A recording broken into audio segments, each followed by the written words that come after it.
Welcome to one of the most disturbing cases recorded in the history of Louisiana. Before we begin, I invite you to leave in the comments where you're watching from and the exact time you're listening to this narration. We're interested to know which places and what times of day or night these documented accounts reach. It began with a simple notice in the St. Charles Herald on April 14, 1847.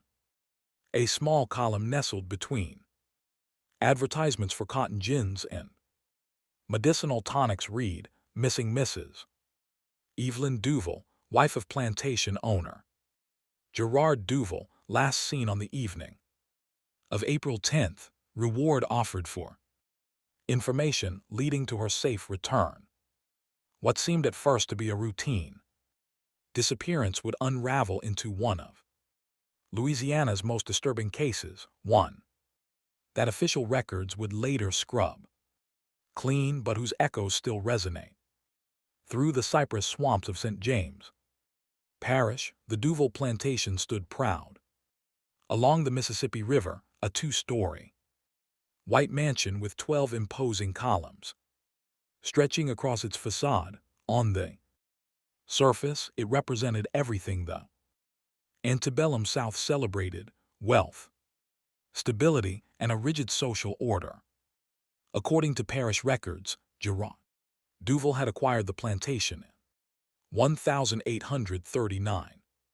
Following the death of his father, the ledgers from the First Bank of New Orleans show he had expanded the property considerably, purchasing adjoining land and increasing his workforce to over 100 enslaved persons. By 1845, Evan had arrived from Charleston in 1844, the daughter of a wealthy shipping merchant who had arranged the marriage to strengthen business connections. The couple's wedding announcement in the New Orleans Picon described her as a woman of extraordinary beauty and refined accomplishment, certain to grace Louisiana society with her presence. Surviving letters from Evelyn to her cousin in Virginia, discovered in a family collection in 1952, paint a different picture. "The air here suffocates," she wrote 3 months after her arrival. "The house feels like a museum where I'm both exhibit and visitor." Parish records indicate that Henry Carter had been purchased at the New Orleans slave market in January of 1846. His bill of sale, later recovered from the Duval estate papers during an academic survey in 1964, listed him as male, approximately 26 years of age, literate, skilled in carpentry, of sound body and temperament, a rare notation at the bottom, presumably in Gerard Duval's handwriting, specified to serve in house and manage library organization. What clears throat followed was a period of apparent calm. The Plantations accounting books from 1846 show increasing profits from sugar cane production. Gerard Duval's name appears frequently in parish meeting minutes, where he advocated for stricter controls on the movement of enslaved people between plantations. A journal belonging to Margaret Fontaine, wife of a neighboring plantation owner, mentions Evelyn at various social gatherings, describing her as quiet to the point of invisibility, though her eyes seemed to take in everything. The journal entry from Christmas of 1846 notes that Mrs. Duval seemed unusually distracted during the sermon and excused herself before the meal was served. The winter of 1846 gave way to spring, and with it came the first disruptions to the plantations. Carefully maintained order. A ledger entry from March 3 notes disciplinary action required for Henry C. found in mistress's private sitting room without Permission, a subsequent entry from March 21st indicates HC reassigned to field duties as punishment, yet a curious counter-entry dated March 28th returns him to household duties with the notation, at mistress's insistence HC returned to library management on April 10, 1847. Multiple events converged, according to the overseer's daily report. Gerard Duval departed for New Orleans on business, expected to return in 3 days. The weather journal kept by the plantation manager noted heavy rains, beginning at sunset, continuing through night. The last documented sighting of Eveline was by the cook, who later told investigators she had requested tea be brought to the library at approximately 8:00 in the evening. By morning, both Evelyn Duval and Henry Carter were gone. What followed was a search unprecedented in its scale for St. James Parish. Gerard Duval returned from New Orleans and immediately organized search parties that combed the surrounding swamps and checked every road leading away from the plantation. The New Orleans Daily Crescent reported on April 17 that 50 men with dogs traversed the wilderness in search of Mrs. Duval, who is feared to have been abducted by a runaway slave. Notices were posted as far north as Natchez and as far east as Mobile. The official narrative quickly solidified around abduction. Respected planters' wife taken by slave, read the headline in the Baton Rouge Gazette on April 21st. The article quoted Gerard Duval, claiming that Henry had shown signs of instability and had developed an unhealthy fixation on Mrs. Duval due to their shared interest in literature.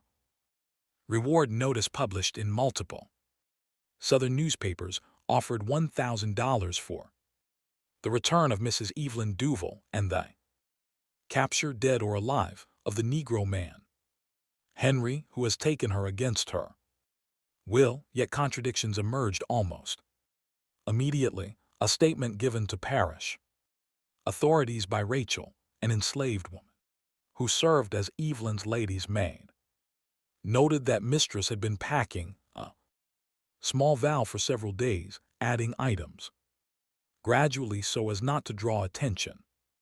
This statement was stricken from official records but preserved in the private notes of Sheriff Thomas Wilkinson, discovered among his effects after his death in 1861.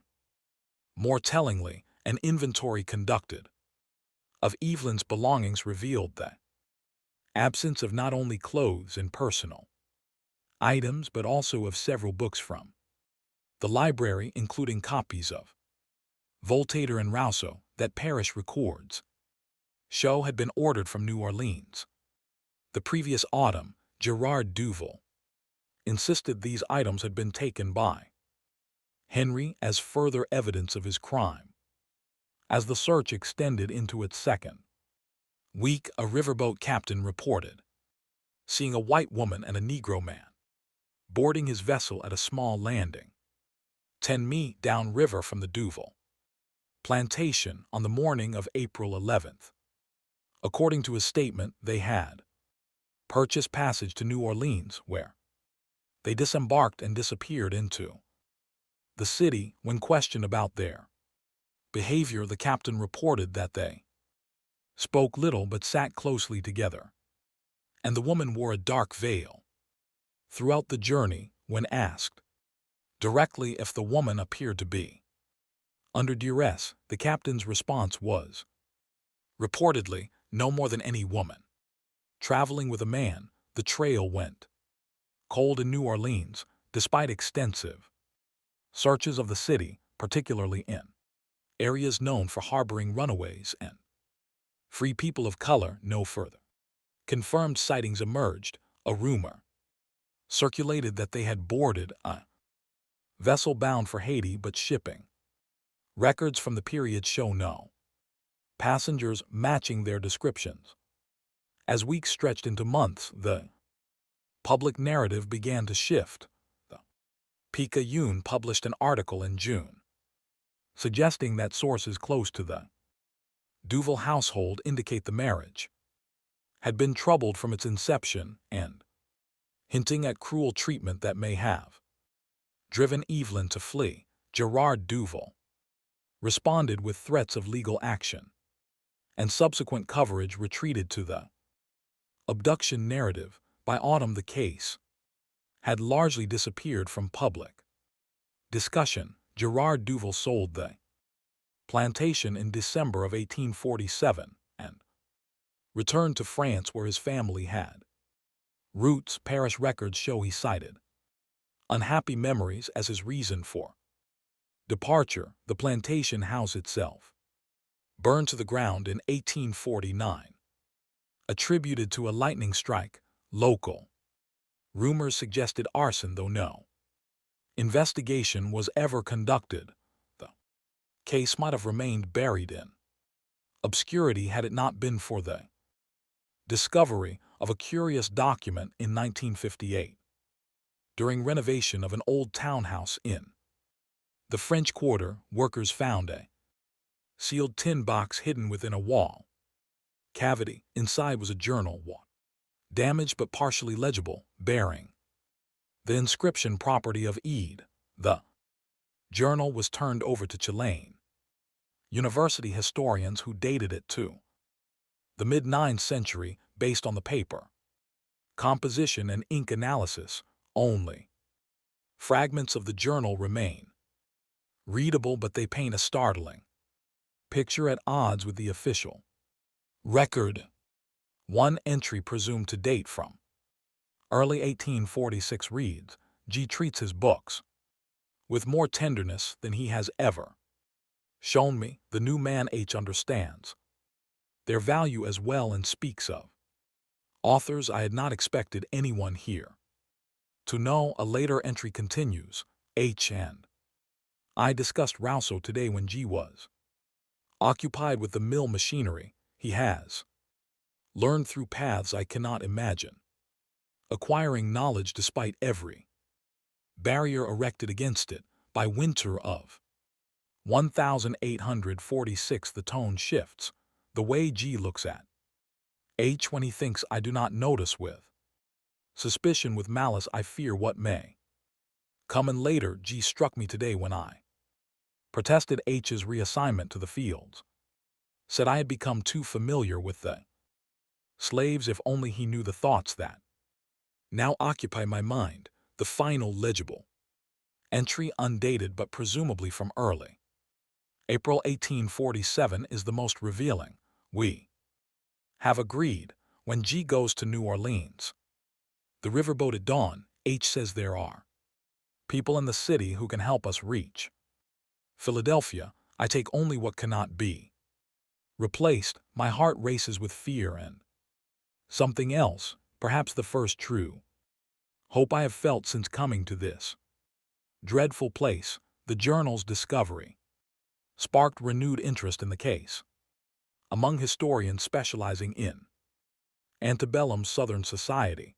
A 1962 article in the Journal of Southern History suggested the Duval case represented a rarely documented instance of voluntary escape across racial boundaries, though this interpretation remained controversial. In 1964, research conducted in Philadelphia City archives uncovered a marriage certificate dated October 3, 1847, between an Ellen Davis and Harold Carter. The certificate noted both parties were free colored persons, common designation used by light-skinned black individuals or interracial couples attempting to establish lives in northern cities. The officiating minister's private records preserved by his church included a cryptic note: "The woman speaks with a Southern accent,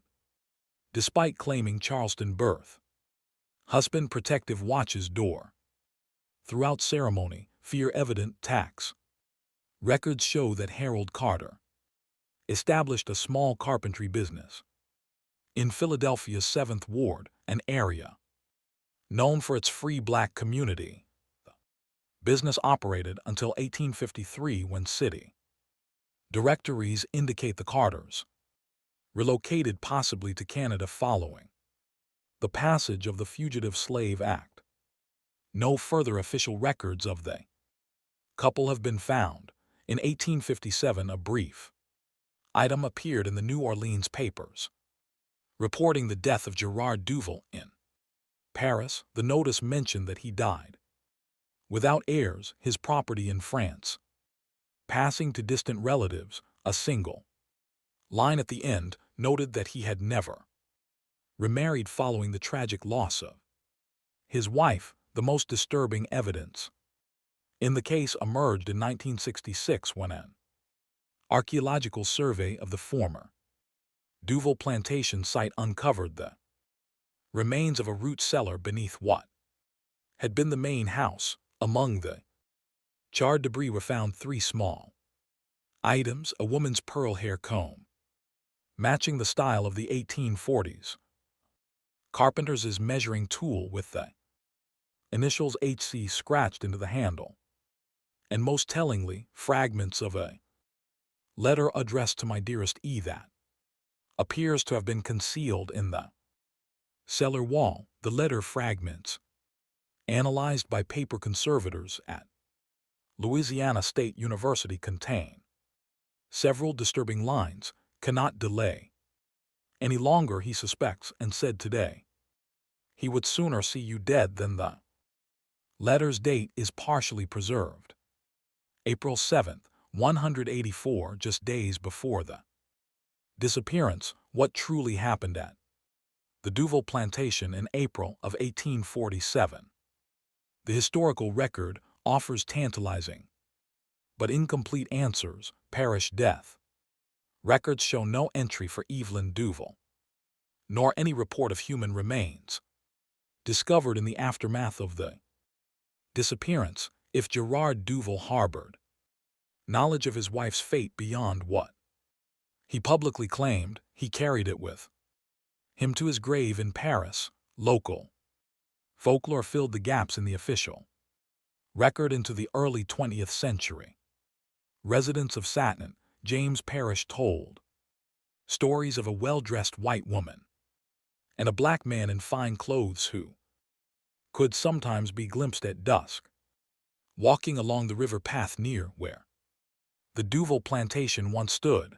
The apparitions never spoke, according to these accounts, but always walked hand in hand, looking backward over their shoulders as if pursued by something only they could see. In 1968, the last living person who claimed direct knowledge of the case passed away. Martha Johnson, aged 102, had been born into slavery on a neighboring plantation. In an oral history recorded by Tulane University researchers in 1963, she claimed her grandmother had been a kitchen worker at the Duval Plantation. According to Johnson, her grandmother had always maintained that Miss Eving and Henry had been planning for months. They had a system of notes hidden in book bindings. The master found one, and that's when things turned dangerous. When asked what she believed had happened, Johnson's response was recorded as, "My grandmother said there were 2 stories, the one people told about them running away together, and the other one, the one the house slaves whispered about, that the master caught them before they could leave, and they're still there under the old house foundation." But nobody could ever prove either tale. The Duval Plantation site remained abandoned until 1973, when the land was purchased for industrial development. Workers clearing the overgrown property reported unusual occurrences: tools disappearing, unexplained cold spots, and a persistent smell of smoke in the area where the house had stood, though no fires had burned there in over a century. The development ultimately failed, with the company citing environmental concerns in their public statements, though former employees later spoke of executives refusing to visit the site after experiencing what they described as a profound and inexplicable sense of dread. Today, the former Duval Plantation is part of a wildlife management area accessible only by boat through the swamps that have reclaimed the once cultivated fields. Occasional visitors report hearing whispered conversations carried on the wind, though no other people are present. Park rangers dismiss these stories as the natural sounds of the wetlands combined with the power of suggestion from those familiar with the legend. In 2008, a history professor from LSU, attempting to locate the precise site of the original house foundation, reported finding a rusted metal box partially exposed by seasonal flooding. Inside was a small, leather-bound volume, its pages mostly rendered illegible by water damage. The few decipherable fragments include a passage that reads, "If we are not discovered, this journal will remain hidden, and we shall begin new lives under new names in a place where we might exist together. If the worst occurs and we are separated by death or capture, perhaps someday someone will find these words and know that what existed between us was not what they said, not a crime or an abduction, but the only freedom either of us had ever truly known." The professor suffered a stroke while still in the field and was unable to document the exact location of his find. When a research team returned to the site, the box could not be relocated. The professor's field notes were deemed unreliable due to his medical condition and academic interest in the case once again waned. In the parish courthouse, the official record of the Duval case remains filed under unresolved crimes abduction, a thin folder containing yellowed newspaper clippings and the original missing person report.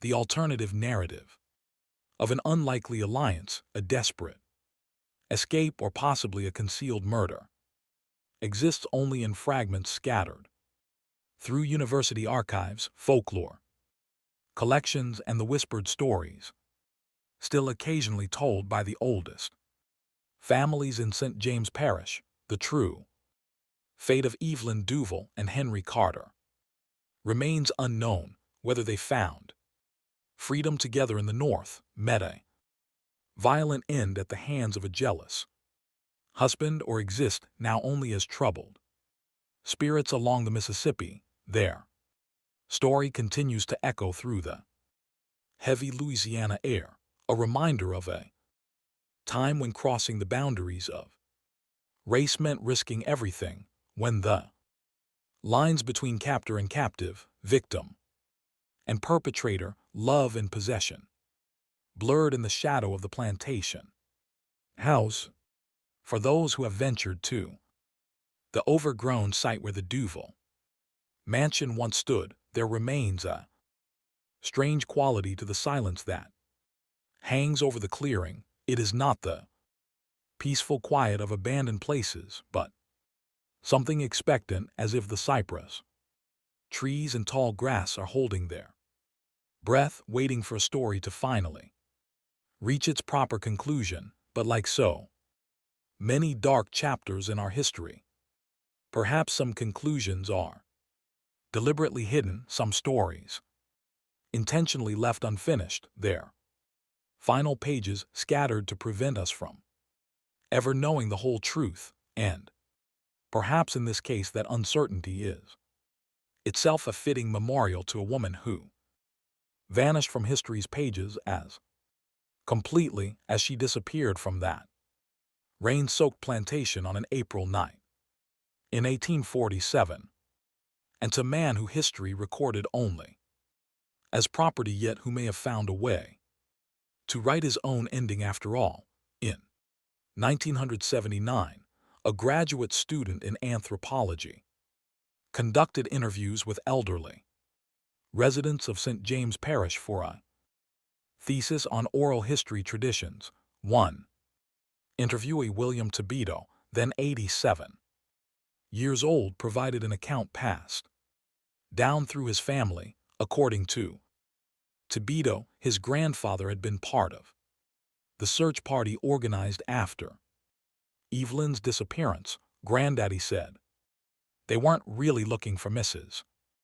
Duval at all. His recorded interview states Mr. Duval knew exactly where she was. They were hunting Henry, plain and simple. When pressed for details, Tibito shared a disturbing alternative narrative. The story my granddaddy told, which I ain't supposed to repeat, was that Mrs. Duval had been caught trying to leave. Mr. Duval locked her in the cellar room for 3 days. Henry tried to help her escape again, and that's when things turned bad. The search parties weren't looking for 2 runaways. They were covering up what Mr. Duval had done. This account found partial corroboration in 1848 correspondence between the parish sheriff and the governor's office, uncovered during a 1962 state archive reorganization.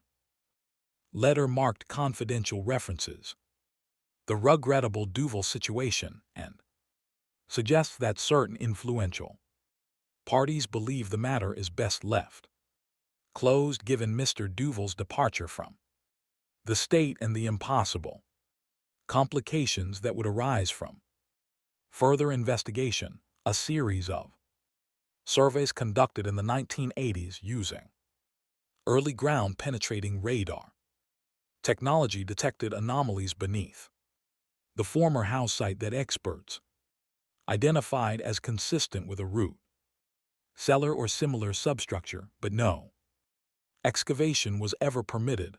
The land had changed ownership multiple times, and the current owners denied access for archaeological investigation, citing concerns about disturbing historical remains. In 1983, renovations to an old church in Philadelphia's Northern Liberties neighborhood revealed a hidden compartment beneath the pulpit containing various documents related to the Underground Railroad. Among them was a list of individuals who had passed through the church's sanctuary between 1847 and 1851. An entry dated November 1847 mentions Ed and H.C. from Louisiana provided with papers and funds for passage to Canada.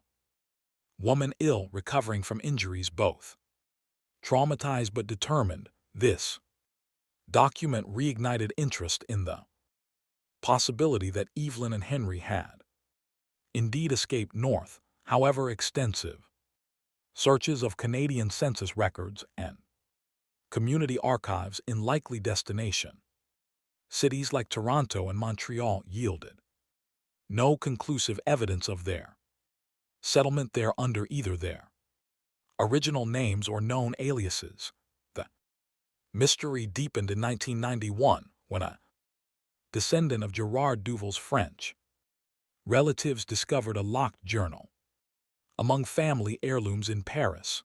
The journal, written in French and dating from 1848 to 1857, contains several entries referencing even in one particularly revealing passage from 1851. Gerard writes, "I received word today that they believe she has been seen in Montreal. I will not pursue. Let the dead bury their dead. What was taken from me cannot be restored, and I have sworn to forget that name and face."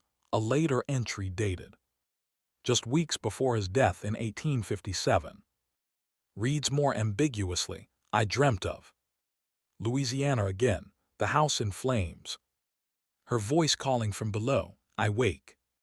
Each night at 3:00, the hour when we found the cellar door open, some sins cannot be escaped even an ocean away. I feel her presence growing stronger as my own strength fails. These entries have been interpreted variously by historians, some seeing evidence that Ivan had survived and escaped to Canada, others reading a confession of murder between the lines, with Gerard's guilt manifesting as nightmares and paranoia in his final years. In 2002, a hydrological survey of the Mississippi River Basin produced unexpected evidence related to the case. Soil core samples taken near the former plantation site contained traces of accelerants consistent with deliberate burning, contradicting the official record that the house fire in 1849 had been caused by lightning. More disturbing were traces of human remains detected in deeper layers of the soil, though the fragmentary nature of the evidence made it impossible to determine age, gender, or number of individuals. When this information became public, descendants of families from the surrounding plantations came forward with stories that had been passed down through generations. 3 separate accounts mentioned that in the weeks following Everline's disappearance, enslaved workers from neighboring properties had been conscripted to dig at night on Duval land. One account specifically mentioned activity around the house foundation and cellar. These workers reportedly never spoke of what they had seen or done there, except in the most oblique terms. Even decades after emancipation, a journal entry from 1865, written by a Union officer stationed the parish during Reconstruction, notes the locals, both white and colored, share a strange reluctance to discuss the ruins of the D plantation. When pressed, an elderly Negro man told me only that some ground won't grow crops proper when it's been fed with the wrong kind of seed. The meaning of this cryptic statement remains unclear, though the land in question has indeed lain since the war began. In 2005, the Louisiana Historical Society commissioned a comprehensive review of all available evidence in the case, bringing together historians, archaeologists, and forensic experts. Their 300-page report, published in 2007, concluded that while no single definitive narrative can be established, the preponderance of evidence suggests that even Duval and Henry Carter likely perished on or near the plantation property in April 1847, possibly at the hands of Gerard Duval or his agents, with their remains concealed to prevent discovery. The report was not without its critics. A minority opinion included in the appendix argued that the documentary evidence from Philadelphia and Montreal, while circumstantial, offered a plausible case for their successful escape. This interpretation has been embraced by several historical novels and a 2010 documentary film titled The Runaways of St. James Parish, which presents a romanticized version of Elon and Henry finding freedom and building new lives in Canada. The most recent development in the case came in 2013, when ground-penetrating radar technology, far more advanced than that used in the 1980s, was finally permitted. On the site, the survey revealed a previously undetected structure approximately 30 yards from the main house foundation, possibly a small outbuilding or storage cellar not documented in the original plantation records before excavation could begin. However, unprecedented flooding along the Mississippi inundated the site, and when waters receded months later, the geological features had been so altered that the anomaly could no longer be located. To this day, visitors to the Wildlife Management Area report unsettling experiences near the former plantation site. Park rangers have documented dozens of accounts describing a sudden drop in temperature, the sound of a woman weeping, or glimpses of two figures moving quickly through the underbrush at dusk. Scientific investigators attribute these reports to the power of suggestion combined with the natural sounds and shadows of the swamp environment. Those familiar with the story, however, often interpret these phenomena as evidence that whatever happened on that rainy April night in 1847, something of Evan and Henry remains bound to the land, either as victims seeking justice or as spirits unable to complete their escape. The Parish Historical Society maintains a small exhibition on the case, presenting both the abduction and escape narratives side by side without endorsing either.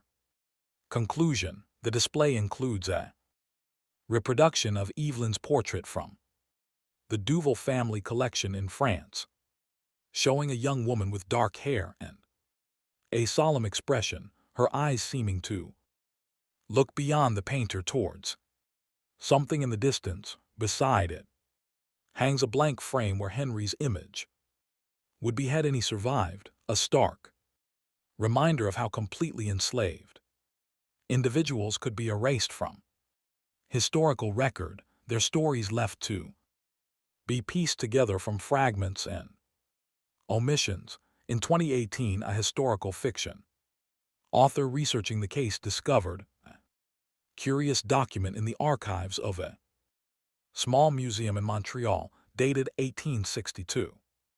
It appears to be a death certificate for an Ellen Carter, née Davis, listing her age as approximately 40 years and her place of birth as Southern United States. The certificate notes she was survived by her husband Harold and two children. Attempts to trace these descendants have thus far proven unsuccessful, as the family name is common and records from the period incomplete. What makes this document particularly intriguing is a notation in the margin apparently added by the attending physician. Patient expressed desire before passing that certain items be preserved for historical record.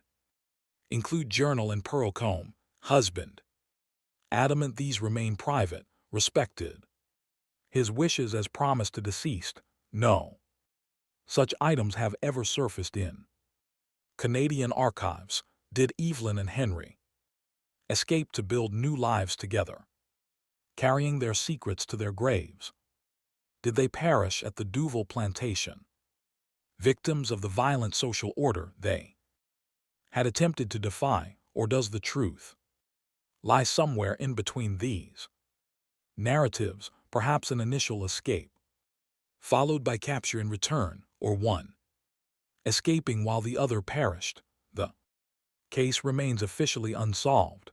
The St. James Parish Sheriff's Department technically maintains an open file on the disappearance of Evelyn Duval, though no active investigation has been conducted in over a century. In the Louisiana State Archives, her case number is cross-referenced with that of Henry Carter, one of the few official acknowledgments that their fates, whatever they may have been, were inextricably linked. Historians of the antebellum South note that the Duval case, while unusually well documented, likely represents countless similar stories lost to history of boundaries crossed, attempts at freedom thwarted or achieved, and lives erased from official records. In the words of Dr. Elaine Montgomery, author of Silenced, Histories, Race and Gender in the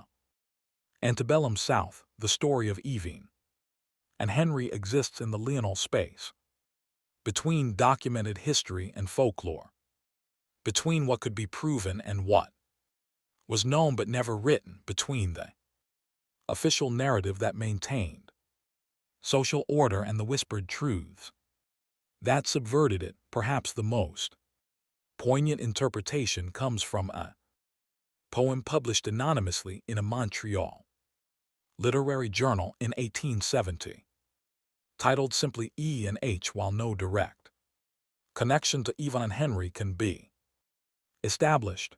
The final stanza reads, two souls who fled across the line where freedom meets with fear, their names erased, their paths concealed there. Whispers still we hear, not ghost nor flesh but memory too, stubborn to depart.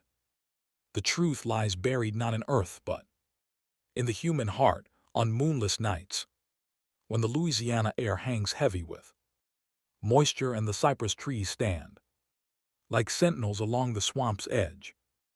Locals say the old plantation ground still holds its secrets close. Some claim to hear whispers exchanged between two voices, one with the refined accent of Charleston society, the other with the measured cadence of a man who taught himself to read despite laws forbidding it. Whether these are the restless spirits of star-crossed lovers murdered for defying the boundaries of their time, the psychic echoes of a desperate escape into history's shadows, or simply the wind through the Spanish moss, perhaps matters less than the story itself and what it continues to reveal about a nation still reckoning with the long shadows of its past. In 2021, on the 174th anniversary of the disappearance, a small marker was placed near the presumed site of the Duval Plantation house. It bears no names, dates, or definitive claims, only a simple inscription: for those who sought freedom by whatever path was offered. Their story continues. The marker has become an unofficial pilgrimage site for historians, romantics, and the merely curious. Visitors often report leaving with more questions than answers, but also with a deeper understanding of how completely the past can vanish when powerful interests wish it erased, and how persistently it can resurface through the unlikeliest channels.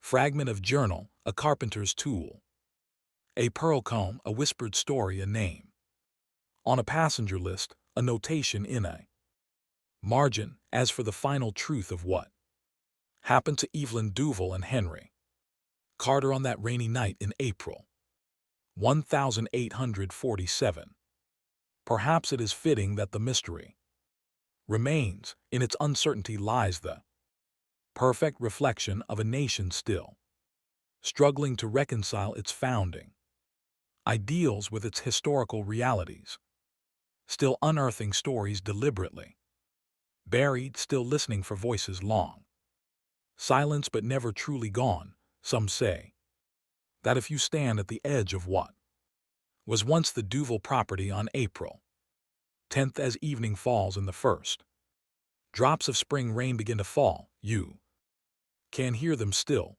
not calling out in fear or pain, but speaking in hushed, urgent tones of possibility, of escape, of a future reclaimed from those who would deny it. Not ghosts, but something far more powerful, a story that refuses to end where others decided it should.